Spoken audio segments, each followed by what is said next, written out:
welcome to another episode of Now About That with James and Sarah. I'm James. I'm Sarah. And on this week's episode, we're going to talk about code switching, DE&I, which is diversity, equity, and inclusion. And then I wanted to talk about some fun, hilarious, stupid things that just happened recently in the news. Oh, God. Okay. All right. But first, how are things going, Sarah? They're going pretty well. I got to meet a former Secret Service person yesterday. Well, that's interesting. Yes. So, and he's actually in the museum as well. Like, as an exhibit?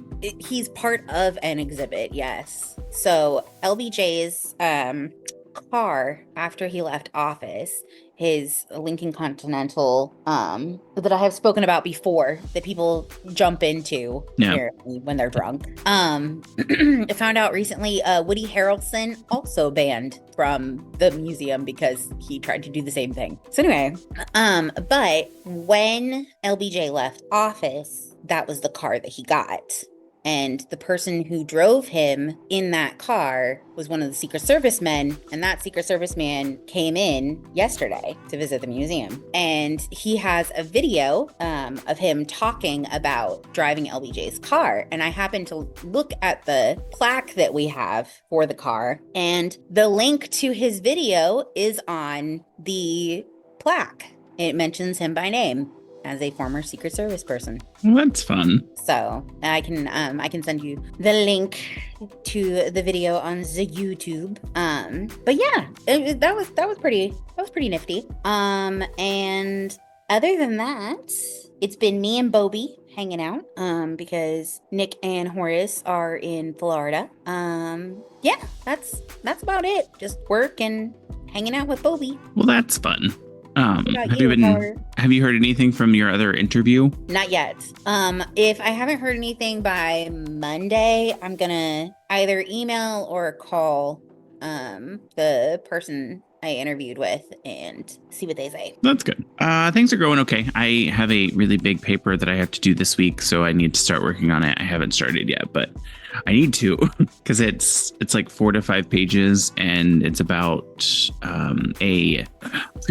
we're pitching a presentation on an education centric issue or topic that we want to discuss. Okay. So we are acting as though we are trying to get to like a speaking engagement where we're talking about a specific topic. So we have to submit a 4 to 5 page paper that talks about what we want to talk about. So that'll be interesting. But one thing I wanted to talk about is, well, there's 2 things, but one of them is the massive blow up that happened during a House committee meeting yesterday. Have you seen this? No. So it was between 3 people mainly, and it all started because stupid Marjorie decided she wanted to say something ridiculous about Jasmine Crockett's eyelashes, and she was mocking her for wearing false eyelashes. And she said, "I think your fake eyelashes are messing up what you're reading." And so there was this big eruption where she was told she couldn't say that, and then she was asked to have her words stricken down, and she said yes. But then Alexandria Ocasio-Cortez said, "You need to apologize, because you can't just say those things and then just not say you're sorry for saying them. I think you need to issue an apology to Miss Crockett." And she was like, "I'm not apologizing." And then she was like, "Well, I don't think then that those words should be allowed to be stricken from the recording or whatever transcript." and then that stopped, and then she refused to talk back and forth. Alexandria Ocasio-Cortez refused to talk back and forth, and she said something about, you don't have the Marjorie to Alexandria Ocasio-Cortez, who has I think a bachelor's degree in something, economics or something like that. But she said, you don't have enough intelligence to debate with her, saying that Alexandria Ocasio-Cortez didn't have enough intelligence to debate with Marjorie. It's like, really? Come on. But then later on, Miss Crockett, is that the last name? Yeah, Miss Crockett. She was like, Jasmine, she was like, I just want to kind of ask, just for clarification, what are some things that can be said? Because if she's not going to get in trouble for saying those things, can someone just talking about somebody? So if someone on this committee then starts talking about somebody's bleach blonde, bad built, but butch body, that would not be engaging in personality, correct?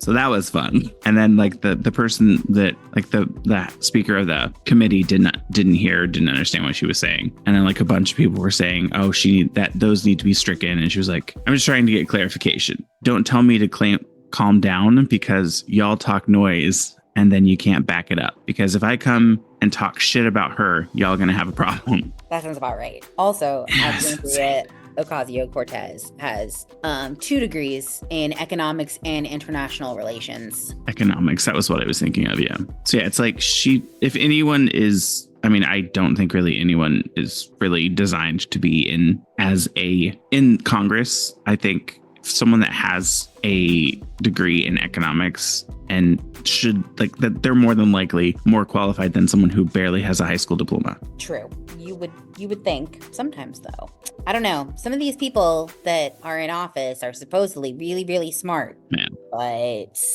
I'm just not seeing it. And then the other thing I wanted to talk about, which we don't really have to talk that much about it, but the football player that was giving a speech basically saying that women are designed for being housewives, and it's good that you got your degree, but you'll be more excited when you get married and start having kids. So it's like, what year are we living in, dude? And like, what's hilarious is that guy, his mom, extremely is a professor. Yeah. Like, and it's just like, it just goes to show that it does not matter like what kind of women a man has in his life, that he'll turn out however he's going to turn out, apparently. Yeah, it's insane. But we don't have to talk too much about that. We can jump into the DE&I topic and then the topic of code switching. So the main reason this week we had a DE&I summit at my work, so diversity, equity, and inclusion summit, and we talked about a bunch of different topics. So there was like Asian American heritage. There was inclusive language when talking about diversity in conjunction with like disabilities and learning disabilities. So those types of things were included as well. We also had a section on supplier diversity. So working with more companies that are LGBTQ owned or like veteran owned, or small businesses that are like someone from minority owns and operates them, Black owned businesses and stuff like that. Yeah. So that was one of the topics in that was also the topic of code switching. And they were talking, I didn't get to listen to too much of it because I had to step out for another meeting at the same time. And I came in at like the last 30 minutes of it. But it was interesting to hear about code switching and how it operates. And like in some places you could see code switching as like a negative thing because someone is pretending to be something or they're hiding a part of themselves. But there are ways that it also benefits the company and like benefits the person in some ways. Okay. Well, I'm here. I'm here for these topics of conversation. I did pull up an article about code switching because I think the only things I've really heard in the past about code switching have all been that it can be an extremely negative thing for individuals who participate in it specifically because they feel that they have to. Yeah. So examples being like changing up how they speak, like if a Black person changes up how they're speaking when speaking to a police officer, for example, because they're doing that trying to show that they are not a danger, etc., which can be really damaging to your mental and emotional health, because you kind of learn to be afraid of the person that you are because you can't be that person and be protected. If that makes sense. Yeah, I think, and I was just looking over the article that you sent, and at the bottom or closer to the bottom of it, there's a section that talks about reasons for code switching.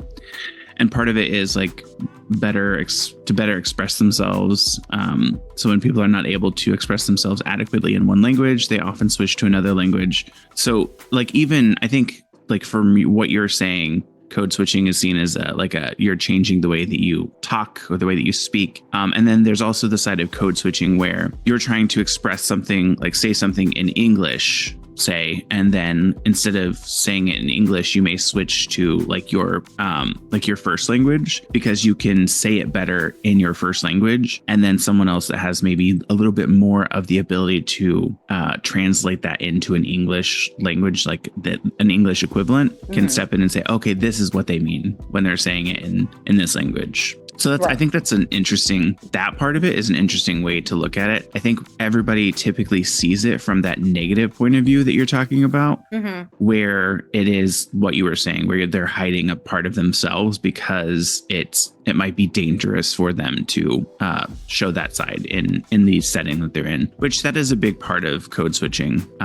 It's partially, I always think of it as a way of someone to kind of match their surroundings and make sure that they're presenting and they're given the same like opportunities as someone that is speaking or doing the same thing the way that they're kind of code switching to. So I can see how it's a little damning and a little damaging to some people. And like even myself, I mean, I don't always speak the way that I'm speaking now. Everybody has like their quote unquote phone voice, right?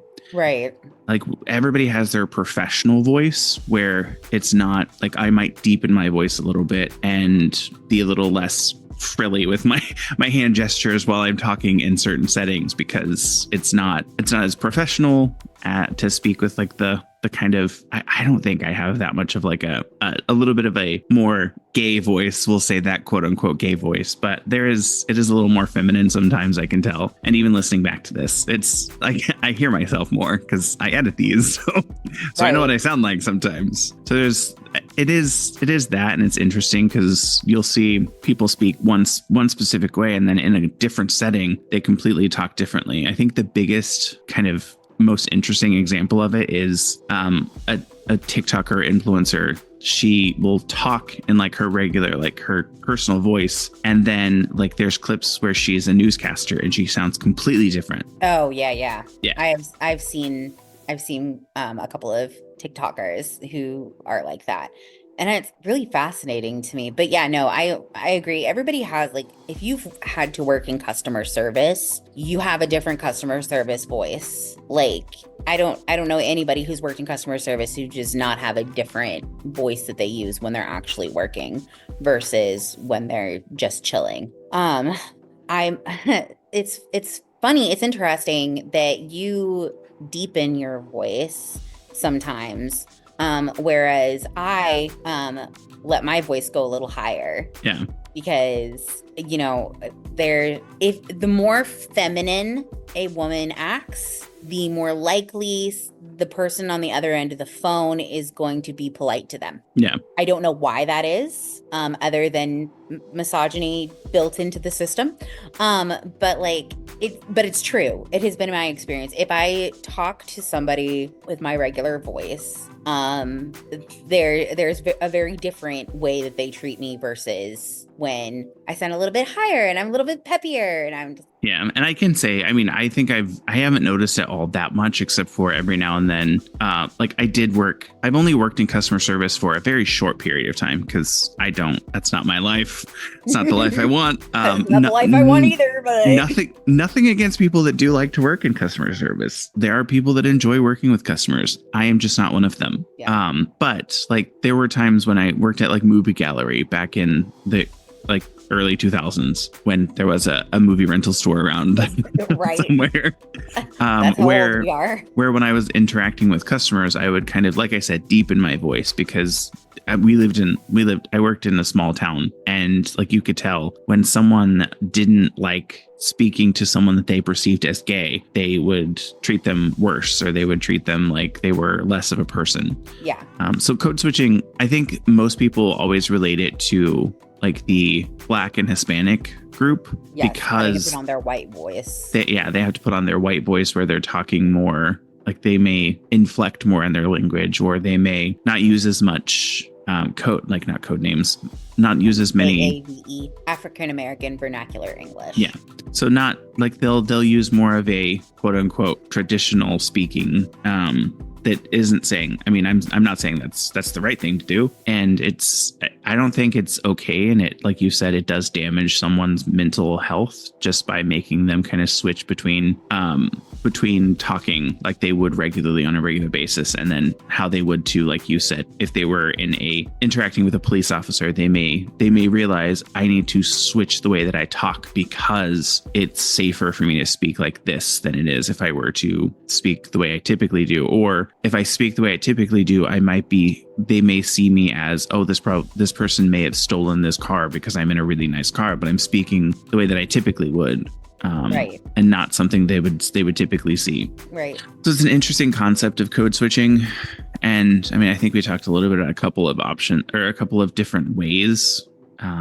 But the most interesting, I think not the most interesting one, but the more interesting one that I don't typically think about is the one where they're switching from their first language to English, and they're trying to understand and realize, like, they're thinking about it in their mind before they say something. What is this going to sound like to a traditionally English speaker? So that's how I need to speak. It's not going to be the way that I would say it in my first language, because that may not make sense, or they may not get it, or it may come across wrong. Right. And that's not typically, to me, that's not what typically I think of when I think of code switching. So it was interesting to hear that in the discussion and then read that in the articles that we've taken a look at. Yeah, I think that's pretty interesting.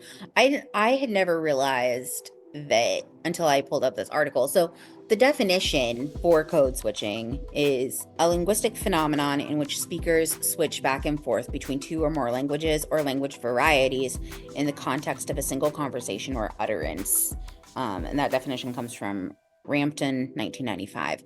So it's interesting because I had never thought about it as being a linguistic thing. But it is. It and especially the switching between your first language and, English. Yeah. It's really fascinating to me. Yeah, and I think the article that you sent over with the code switching definition, and then the example where it says in a classroom, schools require students to use standard language expression, and those growing up in minority communities must code switch. So the African American children, for example, consistently switch between the African American vernacular English and then standard English. So it's like, in one way, we're doing more of a disservice to the people that grow up in those minority-based communities, because we're saying you're not speaking right just because you're speaking in like that specific vernacular. Right. So it's like, how do we, as an educator, how can we use the vernacular or the inflection that they use in their voice, and how can we use that and have them articulate the same information in the same way that they would typically speak, but also presenting like the requirements and the information that they're supposed to, that they would traditionally do in like the standard English. I don't like the way that that's worded, the standard English, but I understand that from a clinical educational standpoint, there is a quote unquote standard language that there are standards and requirements that someone has to meet in order to pass for right. Like a grade.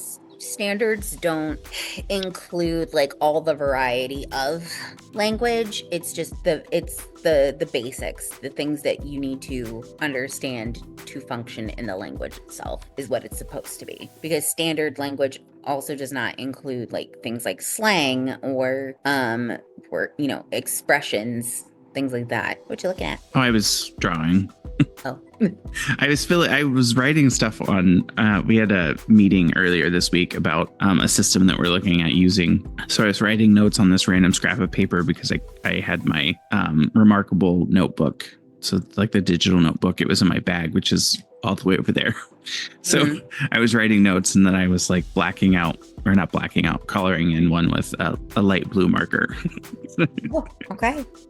Good for you. I was doodling while you were speaking. I'm so grateful that you pay attention to me. I was paying attention. I'm teasing. Jeez. You know what they say, people learn differently. Just because I'm not paying attention and I'm writing, that's the way I absorb the information, Sarah. Is by not paying attention. That's not what I was doing. You literally just said not paying attention. I'm not focusing on you with my eyes and face. With my eyes and face. I love that. Anyway. Was there anything else you wanted to talk about in code switching and your thoughts on it? I think I don't have anything else to say on it other than it gave me a good chance to look some things up and learn more about it than just the negative aspects. Yeah. So that was interesting. I like learning new things. Yeah. Well, so before we started recording, you were talking about school and how your student loans are coming up for payment. Are you thinking about looking into going back to school now? I want to go back to school, but here's my problem is that I don't feel like I'm in a space at this moment to be able to accomplish what I need to accomplish. Because I basically just rushed right back in to school after everything with having cancer and all that. And that might not have been a healthy way to cope. No. I know, weird. So I had this thought in mind that I would take, the fall off and go back in the spring. But I got the notice saying, your student loans are coming due June 8th. And I'm like, the fuck? They want me to pay like $270. And I was like, you're hilarious. I'm not doing that.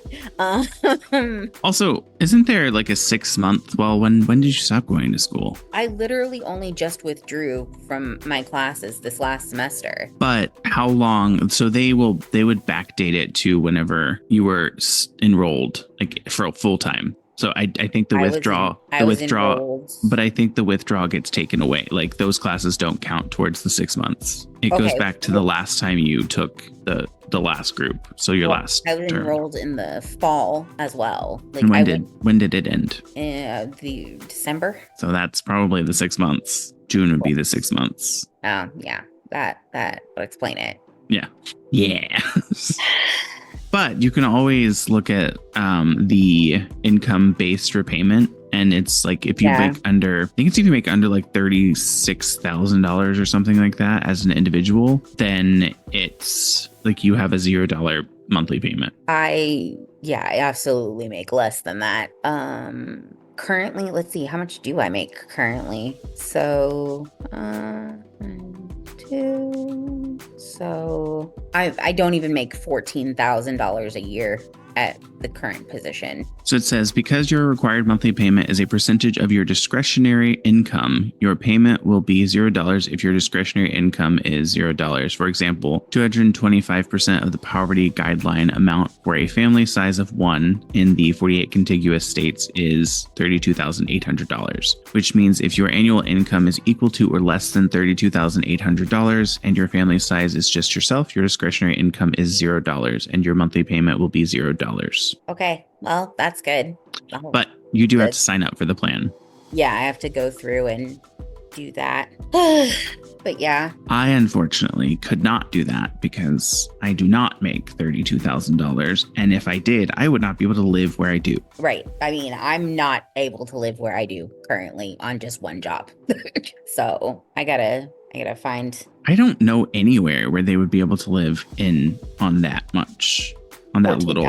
Well, I mean, 32,000. Like, I don't know anywhere where you could live on $32,000 a month. I don't either. Rent alone that's more than half of your pay. Yeah. After taxes and everything, that's more than half of your pay. Even if you just pay $1,000 a month. So my rents. So when I did the math, I would make yearly $13,444. Okay. My rent for, the whole year would equal $11,232. Yeah. So like that doesn't include all my other bills I have to pay. Anything. That's just rent. So it's wild. This is why I need a second job.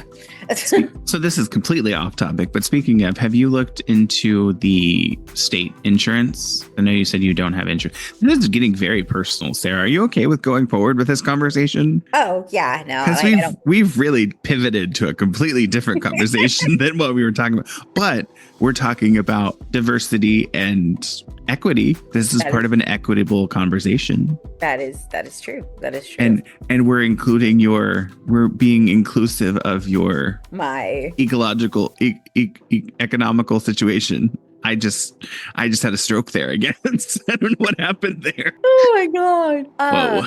But yeah, no, I do not currently have insurance. I'm going to look and see what kind of insurance I can get because I desperately need insurance. Actually, I have so much medical work I need to get done. I have so much dental work I need to get done. I need new glasses. I'm a hot mess. Anyway, but yeah, I'm definitely planning on looking into it. I just haven't yet. The last few days I've not really done a whole lot other than hang out with Bobby.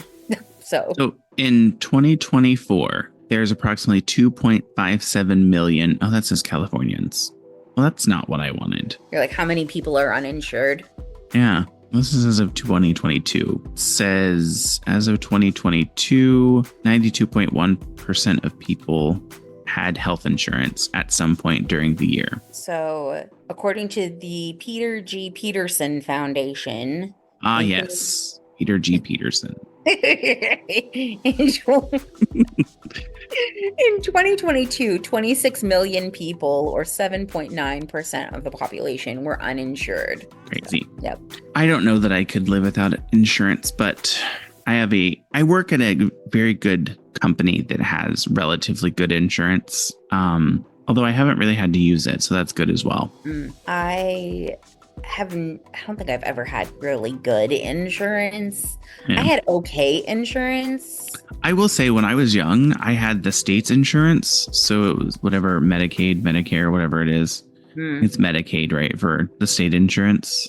I think so. Medicare is when you're older. So I had that because we were poor. We were very poor. I mean, hashtag same.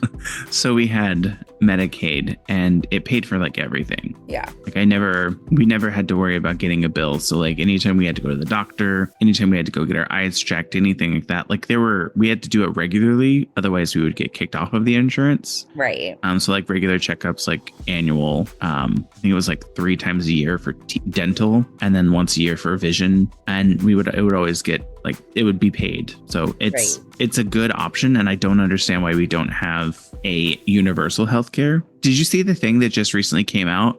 It was Warren Buffett was talking. He was giving a speech somewhere and he said, if all of the, I think it's like 60 or 30 some $1 billion companies actually paid the 20% in taxes that they're supposed to pay, no other American in the United States would have to pay taxes. Wow. Because it was like just his company alone paid over $5 billion in taxes. And that was only 21% of their their profits for the year.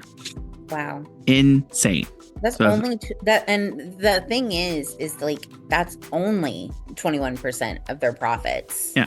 So like it's crazy how much money some billionaires make. It's insane. And it's kind of disgusting. Doesn't make any sense. And I don't understand why people aren't pushing more for universal healthcare, because I get the concept, but you have to think about it like this. Like if you work for a company, more than likely you're required to have insurance through that company if you make a certain amount of money. I think really if you work full time, you're required to have insurance through your business, unless you can say you have insurance through somewhere else. Right. So the company pays for part of it. So most of the time, I don't know that that's true everywhere, but most places the company pays for part of it. And you have to think about it. It's like you're not using your insurance. So like I was saying earlier, I think I've only used my insurance maybe like this year. It's a little bit more because I'm seeing doctor a little bit more regularly. But until this year, I didn't go to the doctor very much unless there was an issue or something happened and I needed to go see like urgent care or something. Right. But it's like every month I'm paying, or every paycheck I'm paying like $90 some.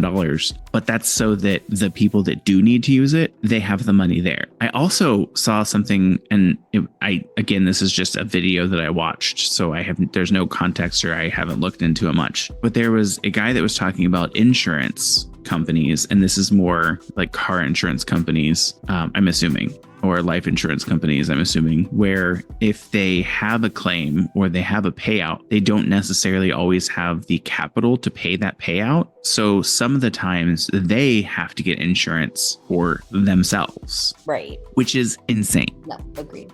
My thing is, money is fake. Yeah, we literally made everything up. It's not real. And like there was someone talking about it. Why can't you just print more money? And then someone was like, oh, well, it has to match how much gold we have. And it's like, there's no way we have that much gold. Right. That doesn't make any sense. That is the biggest fictitious thing I've ever heard. So no, it's funny that you mentioned that, because I literally was thinking about this the other day, because I was thinking about exchange rates. Yeah. Currency exchange rates. And I was just like, okay, but who determines, like, who's like, oh, okay, this is the standard. Like, how do you do that? How do you determine any of that? Like, it's all fucking made up. What the fuck?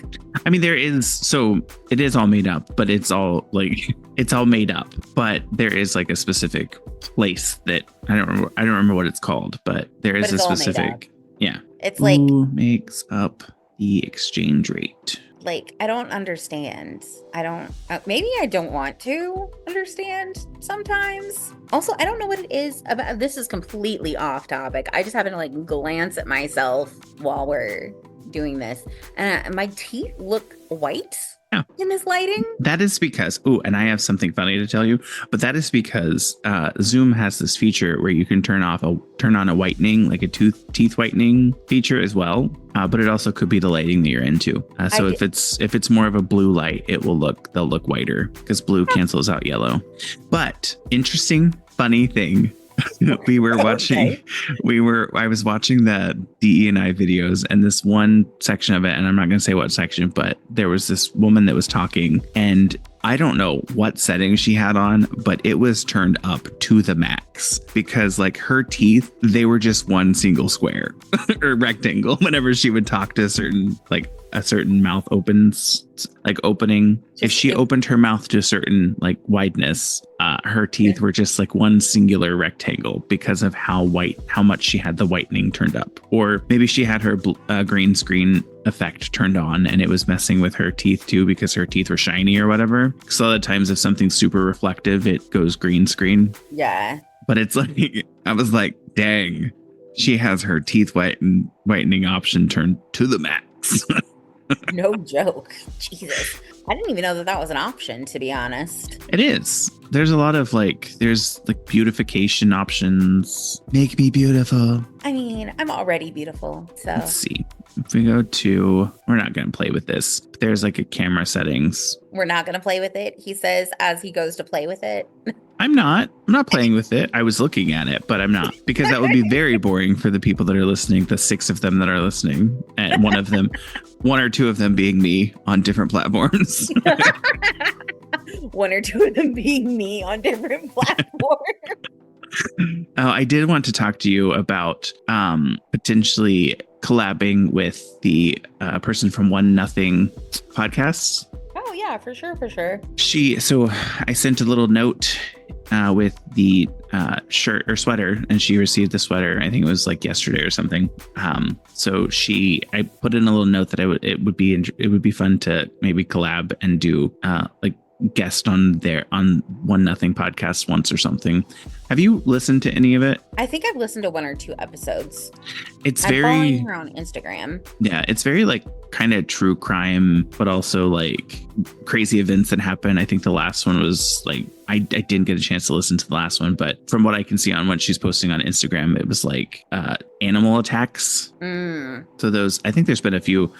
The few that I've listened to, it was animal attacks. They did an interview with a police officer where he was talking about his experience on the force. So it would be interesting. I don't know what we would like how we would cross collab, because we don't really talk about those types of things, but we can always like get a topic to review because we're good with doing that. Nice. And I don't have really anything else to talk about.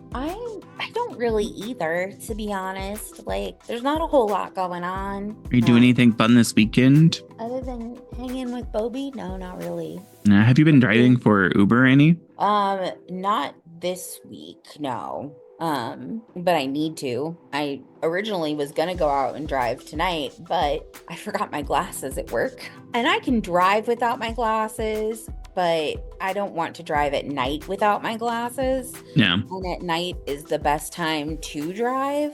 Were they closed today? Who? Your work? No, we were open today.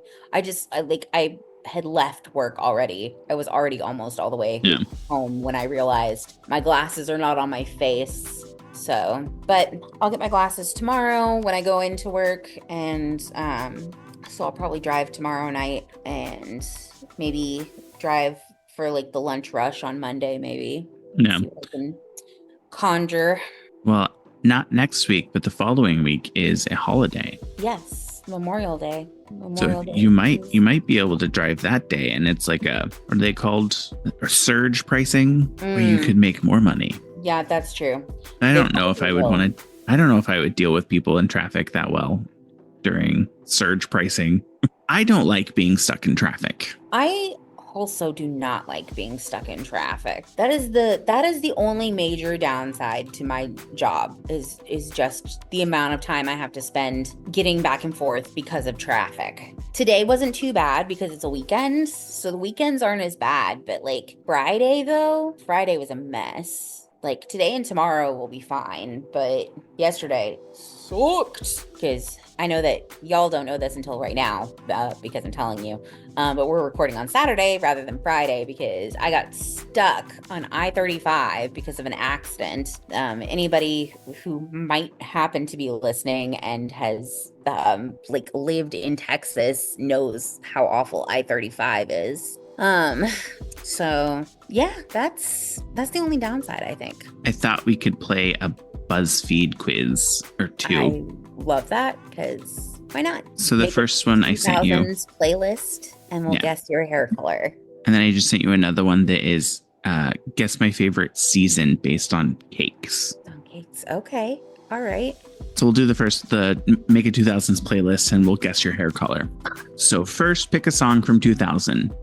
In the End by Linkin Park, Miss Jackson by Outkast, The Real Slim Shady by Eminem, or Yellow by Coldplay. Okay. I wouldn't listen to any of these. Really? Oh, I would listen to all of these. But I was gonna go with the one that I listened to the most during that time frame. Miss Jackson. The Real Slim Shady. I don't like any of these songs. The one that I tolerate would be Yellow by Coldplay. I do love Yellow. It's a good song. All right, 2001, Get Your Freak On by Missy Elliott, How You Remind Me by Nickelback, Survivor by Destiny's Child, or The Middle by Jimmy Eat World. Survivor. I'm torn. That's a song, but it's not. Was that 2000s? It is. No, I think Torn is from the 90s. I think it's 98 or 99. Natalie Imbruglia, I think is her name. I'm gonna go with The Middle by Jimmy Eat World.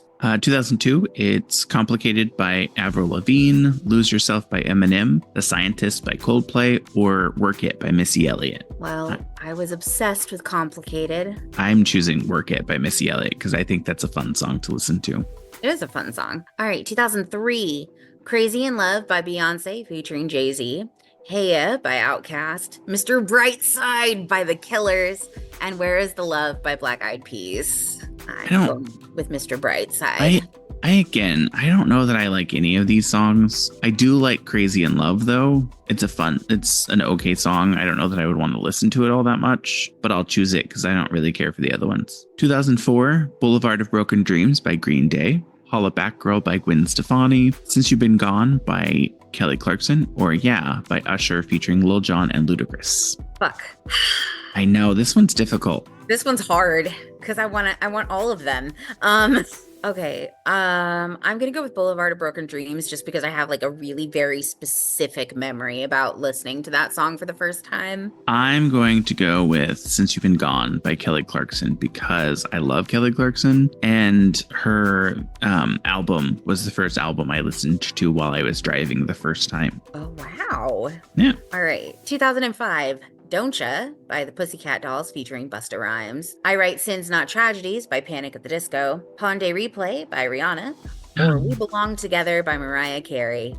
This one's hard too. This one is hard. And the only reason I say it's hard is because Don't Ya is a fun one to listen to if you just want to like bounce to it and like sing along to the song.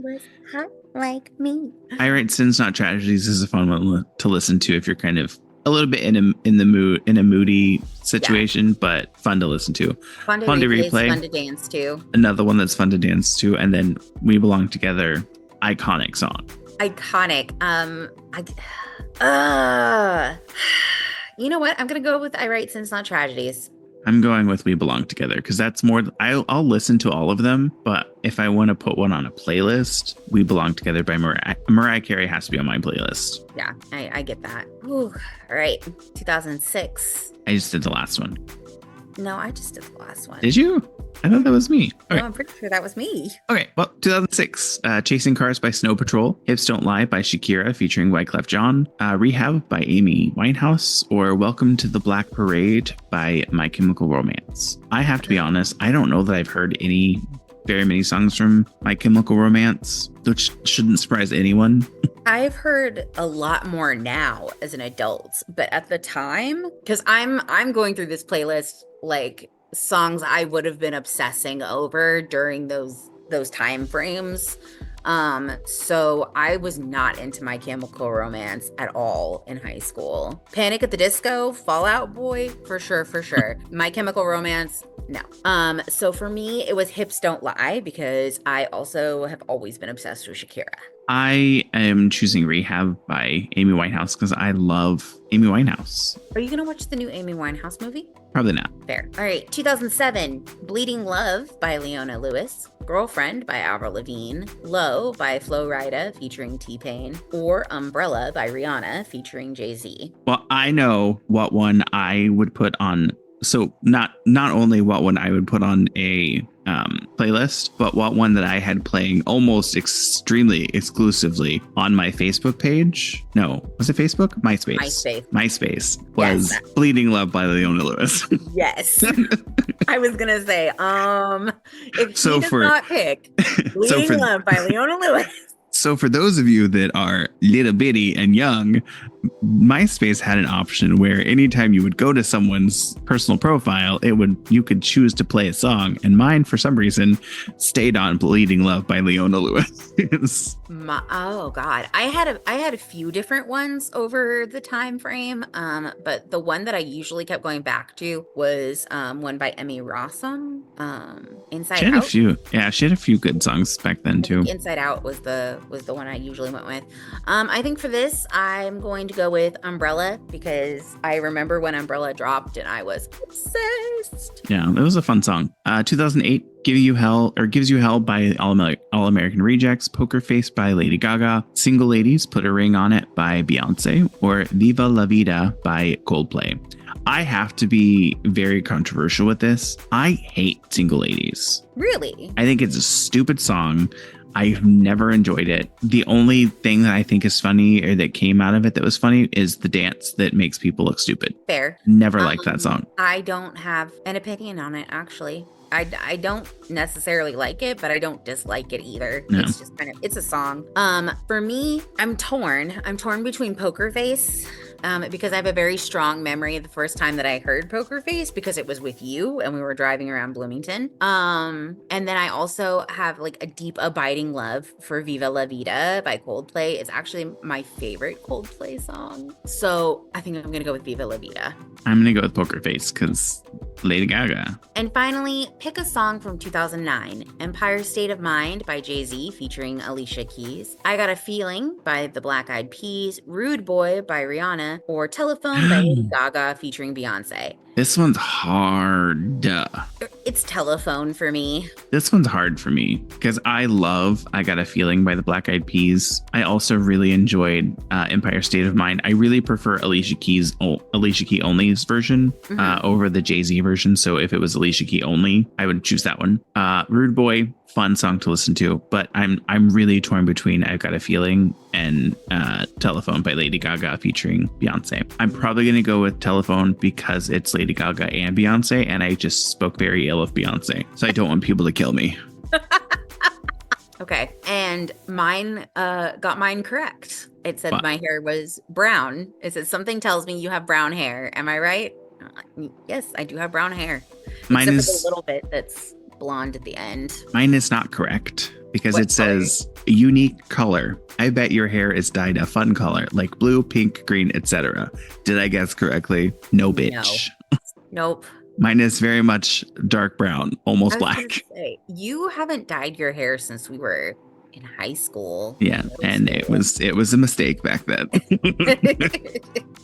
All right, eat nothing but cake and we'll guess your favorite season. Okay, so the first to choose a cake is chocolate cake, funfetti cake, opera cake, or sponge cake. I don't really care for cake, but I would choose, like, based on the pictures, I'm always going for one that either has a bunch of chocolate on it or fruit. And I'm more drawn towards, because it's kind of spring going into summer, this sponge cake, because it has really what looks like really good whipped frosting and strawberries, and I love strawberries. Love that. I am picking funfetti cake because I love cake in all its various forms, except for angel food cake. It's a texture thing. I don't like the texture. I like angel food cake, but my dad used to do this thing where we would get angel food cake and then he would put chocolate frosting over it. So good. And if you put it in the fridge, the chocolate frosting gets really hard. Really hard, but it firms up, so you're cutting through it, and it's a nice little treat. I will say I would never ever choose funfetti because I don't like the flavor or the texture of the sprinkles. That's fair. Never have. Don't really understand the concept behind them, but that's just me. Next, choose the cake is mocha cake, ice cream cake, marble cake, or vanilla cake. And I'm real boring. I'm going to go with vanilla cake because I don't actually feel like vanilla is boring. And I get a little offended when people think that it is, because like as a flavoring, like vanilla is amazing. And also we killed a lot of people to be able to use vanilla. So Sarah is pro genocide murder. I am not pro genocide. Oh my God. But I just feel like we should appreciate spices and flavorings more. Yeah, I do love a vanilla cake, especially because people always say vanilla when they talk about something that's like boring or kind of the go-to. But when you think about it, vanilla is it's a exotic flavor because it's from Madagascar. Good vanilla you can't actually grow in the United States or anywhere. Yeah. Good vanilla comes from Madagascar. Yeah, good vanilla comes from places where it can be grown. My choice is ice cream cake because I love ice cream cake. Specifically Dairy Queen ice cream cake because there's chocolate on the bottom, vanilla on the top, and then in the middle, that ooey gooey Oreo cookie crumble. Yeah. Mm. Yes, that's true. That's true. I do love me a good ice cream cake. The next cake options are bundt cake, matcha cake, strawberry cake, or chocolate walnut cake. And I have something controversial to say myself. I do not like nuts in my desserts unless it's like a specifically nutty dessert, such as like pecan pie. I love pecan pie, but I do not want walnuts or any other kinds of nuts in my fucking brownies. I have to say, that doesn't look like a chocolate cake. That looks like a brownie. It does look like a brownie. And I am the opposite. I love chocolate, and the combination specifically of chocolate and nuts, because I love the nuts, Sarah.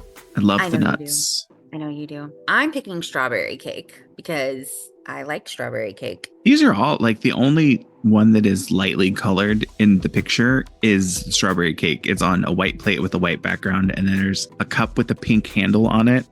Yep. All the other ones are on black plates or dark brightly colored plates with very dark backgrounds. It's very funny the way that it kind of, to me, it looks like it's going to skew one certain way based on how light the backgrounds are. Yeah, I'm going to go with the chocolate walnut cake, even though I don't think it's actually a cake. Next, choose a cake is cheesecake, chocolate fudge cake, pineapple upside down cake, or red velvet. Ooh, this one's difficult. This one is difficult because I love red velvet cake, but I also love cheesecake. Even more so when they're combined, because we used to get that from Barnes & Noble Cafe all the time. I'm going to go with cheesecake. I don't know. I love a good chocolate ganache. That's fair. I'm going to go with the chocolate fudge cake. All right. Our next choose a cake is an easy one for me. Carrot cake, panettone, lemon cake, or ube cake. Never had ube cake. Neither have I. I don't like panettone. I love carrot cake. And lemon cake's okay, but it's carrot cake for me. I think the carrot cake depends, because Ryan brought home some carrot cake from his work, and I started eating it and it was not good. And he said that people say that it's the best carrot cake in the Northeast. And I'm like, well, if this is the best carrot cake in the Northeast, it's slim pickings around here. Okay. Right. But I love carrot cake as well. Next option is blackberry vanilla. Ooh, that sounds good. Right. Cranberry orange loaf cake, pumpkin cake, or strawberries and cream cake. I feel like I took the strawberries and cream cake earlier, so this time I'm going to do blackberry vanilla because I love blackberries and I love vanilla. I also love blackberries and vanilla, so I'm also choosing blackberry vanilla cake. All right, choose a cake. Apple cinnamon cake, lavender cake, gingerbread cake, or peaches and cream cake. None of these sound good. I don't know how I feel about the peaches and cream cake, but I love me some lavender. I also love apple cinnamon, and I love gingerbread. None of these sound good to me. The only one that I would potentially pick is if it specifically has to be fresh peaches and they can't be cut like that, because that's going to be soggy and gross very quickly. Right. But that would be the one that I would choose. I think I'm going with gingerbread cake. All right. Choose a cake. Neapolitan cake, wedding cake, very wide range of options, Black Forest cake, or coconut cake. Well, I know you're not picking coconut because you don't like coconut. I'm coming around to coconut. Really? Still not a huge fan of it, but if it's there, I won't not eat it. I'm going with Black Forest cake because it's chocolate and cherries and cream, and how could I not? Yeah, I'm going with Black Forest cake too. All right, choose a cake. Triple chocolate cake, tiramisu, Oreo cake, or sticky toffee cake. Ooh, that sticky toffee cake looks good. I love triple chocolate cake and I love tiramisu. Tiramisu is great. I will say I can make my own triple chocolate cake. However, I don't know that I've ever tried to make tiramisu. And if it's an option, I'll always choose tiramisu. That's fair. I think I'm going to go with the sticky toffee because I really love toffee. And I just think that'd be amazing with cake. And then lastly, choose one more cake. Mint chocolate cake, Texas sheet cake, coffee cake, or lemon poppy seed cake. I have something else controversial to say. You don't like mint and chocolate. Correct. It's not really controversial. There's a lot of people that don't like mint chocolate.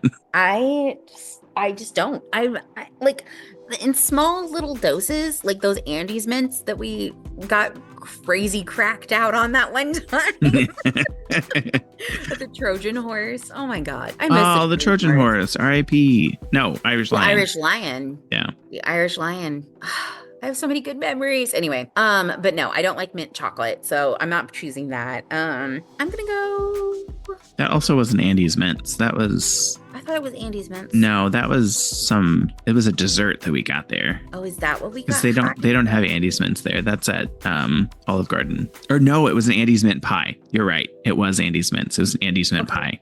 I was like, that's what it was. Andes something was in there. Yes. I'm gonna go. I was like, it wasn't Andes mints, but it was an Andes mints pie. That's what it was. Yeah. Lemon poppy seed cake. Ew. God, get something tested from you.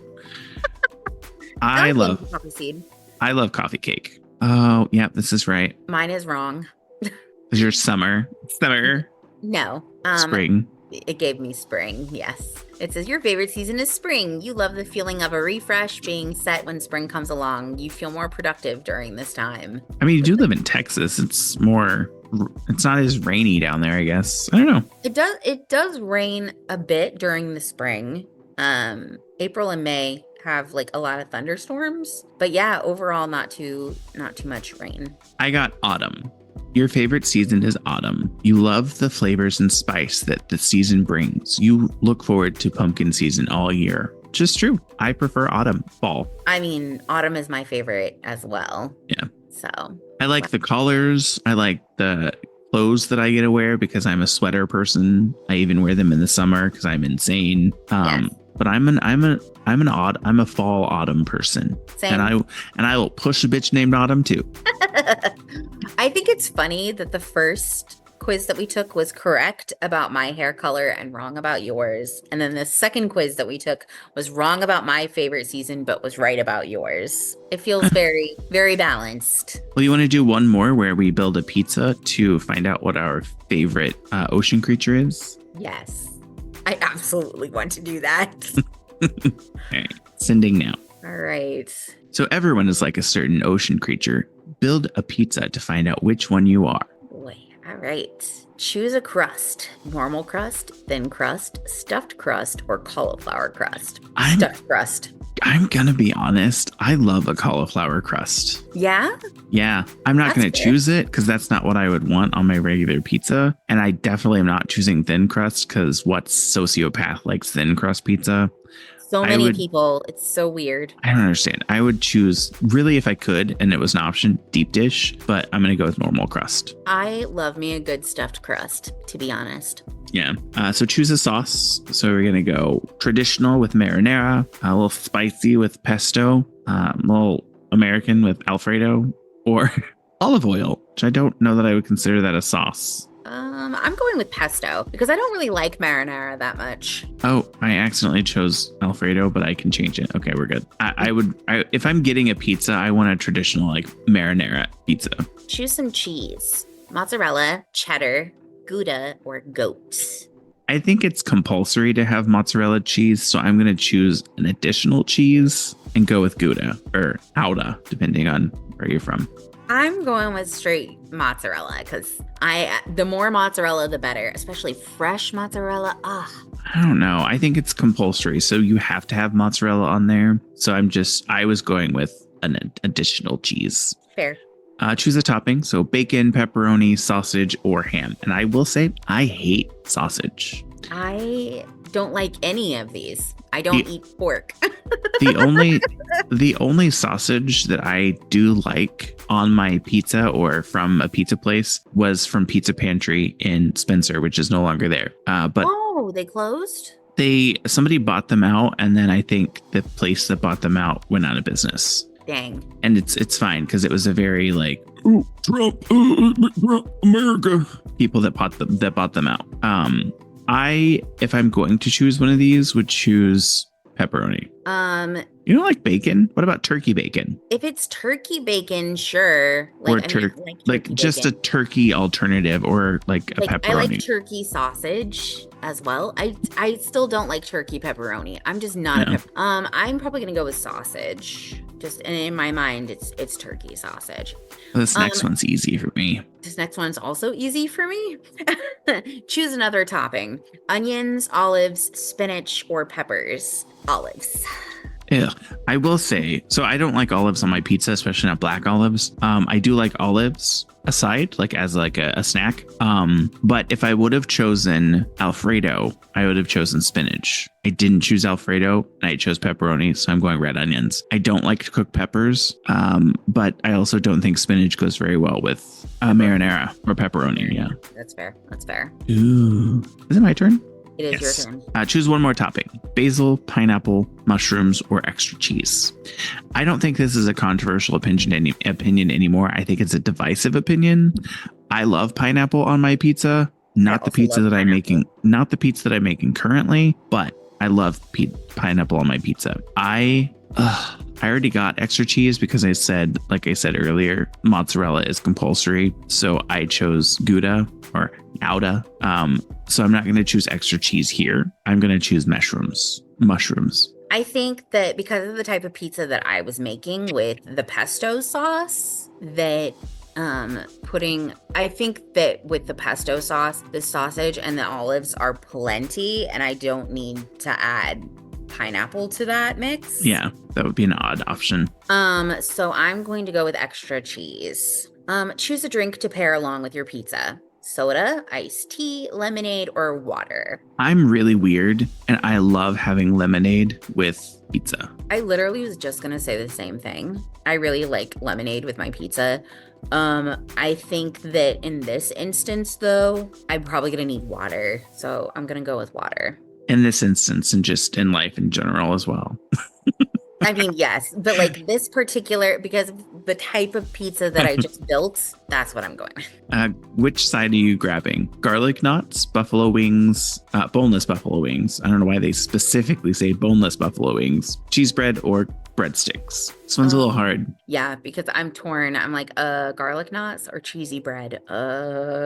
I'm between garlic knots, cheesy bread, or breadsticks because I love a breadstick, especially a Chicago's Pizza breadstick. Oh my God, yes. Oh. Those breadsticks with the cheese. Yes. I really want pizza now. Right? Same. I'm just like, dang, okay. Oh, I might tell Ryan to bring pizza home because I don't want to cook. I think I'm going to go with the cheesy bread. I'm going to go with the garlic knots. All right. Do you want any dip? Marinara sauce, garlic sauce, ranch, or no thanks? Why is cheese not an option? I don't know. I'm going to choose garlic sauce. I'm going to say no thanks because I feel like the current pizza I have is enough. It does not need a sauce. And finally, how are you cutting it? Normal size triangle slices, normal size square slices, extra large triangle slice it. I'm leaving it whole. Jesus. What kind of psychopath? I mean, I guess if it was like a flatbread pizza and it was like a single serve flatbread pizza, maybe, but still you would want to cut it to make it manageable to eat. Right. I'm going to go normal sized triangle slices. Yeah, that makes the most sense. Ooh. I got Orca. You're more reserved and quiet, but you know you shine whenever you decide to let the spotlight find you. And murder people. You know, orcas are not my favorite ocean creature. Well, it doesn't. So I said this wrong. It's not what is your favorite. It is what ocean creature are you? Oh, based on. Do you think that I'm reserved and quiet? Yes, you can be in some settings. Really? Yeah. Huh, okay. Other settings, you're a bitch. I mean, I assumed that bitch was what I was all the time. So mine is shark. Oh. I don't know that I agree with it though. It says you give off mean vibes and try to keep up a tough exterior, but you're a softie on the inside. I don't know. I agree with mean vibes. No, I don't think I agree with the mean vibes, but I definitely agree with you put up a tough exterior, but you're actually a giant softie. I don't know that I'm a softie. I'm kind of an asshole. Yeah. And I'm okay with it. You're kind of an asshole, but you're also still a softie. I'm nice to the people that matter to me. Put it that way. If you don't matter to me or you're not putting value into anything, I'm not very nice to you. That's probably why it says you have mean vibes. All right. Well, you ready to call it? Everybody. So if you would like to take these BuzzFeed quizzes, even though I don't really want to give BuzzFeed too much more special treatment, but if you would like to take one of these BuzzFeed quizzes, it will be linked in the description of the podcast. And let us know your results. Yeah. Were they accurate? I don't really know what I'm doing this weekend. Now that I think about it, I didn't talk about it. I was going to ask you, but then you interrupted me asking about the quizzes. Oh, no, that's not true. Ryan and I are going to see something tomorrow. He completely took care of it and paid for it and everything. I don't remember. I blanked listening to him. So it's not that I don't remember. I know what it is, but I can't remember exactly what it is. So it's kind of a surprise for you. No, because it's a choir singing a certain Mozart thing. I don't know. I can't remember exactly what it is. And he didn't send it to me because he usually sends it to me. Oh, no, wait, did he? He may have. Un momento, por favor. But we're going to see that. And I'm kind of excited about it because I really like listening to choirs sing. And when he sent it to me, I was like, it's in a church. There's Jesus on a cross. Oh my God. And he's like, it's not in a church. I'm like, it's in a church. There's Jesus on a cross. Chorus of Westerly is what the place is called. And it just says Mozart. Well, that's exciting. Upcoming event. Join the Chorus of Westerly at its various events throughout the year. Blah, blah, blah, blah, blah. Mass in C minor. Mozart, written for his wife Constance. I didn't know Mozart was married. Yeah. Mozart's Mass in C major is considered one of the great choral works. That's a really hard word to say. The great choral works. Watch the Chorus of Westerly perform this beloved piece this spring. So we're going to see that. It was like $15 for tickets. And it's in an old church. And then we're going to before we go there, we're going to a place for lunch called Evie's Cocktails and Comforts. Oh, that's interesting. Sorry, I was looking at Mozart because for some reason I thought he died like much, much younger than he did. I thought he was in his 20s when he died. He was my age when he died. Our age. You're the same age as me. I don't know why I specified that it was me. Mentally. Rude. Anyhow. Anyways, you want to call it a podcast? Yeah, I think we can call it a podcast. All right. Well, thank you for listening to this week's episode of Now About That with James and Sarah. If you like this episode, please give us a like, comment, and don't forget to follow or subscribe. If you would leave us a review in Apple Podcasts, Spotify, or wherever you listen, as this will help get the podcast out to more people and help us grow. Feel free to follow us on social media. Our handle everywhere is at Now About That Pod. So if we don't come up in the search, we're not on that platform. And if there's something specific you would like us to discuss on the podcast, feel free to email us at nowaboutthatpod@gmail.com. Visit our website, www.nowabouttthatproductions.com, or you can leave us a voicemail or send us a text message with anything you would like us to discuss on the podcast. Our phone number is 765-557-4170. Thanks again for listening. We hope you have a great week since this will be coming out on a Monday. And Sarah, enjoy your weekend. Thanks, whatever may come. Whatever may happen. All right. Bye, everybody. Bye.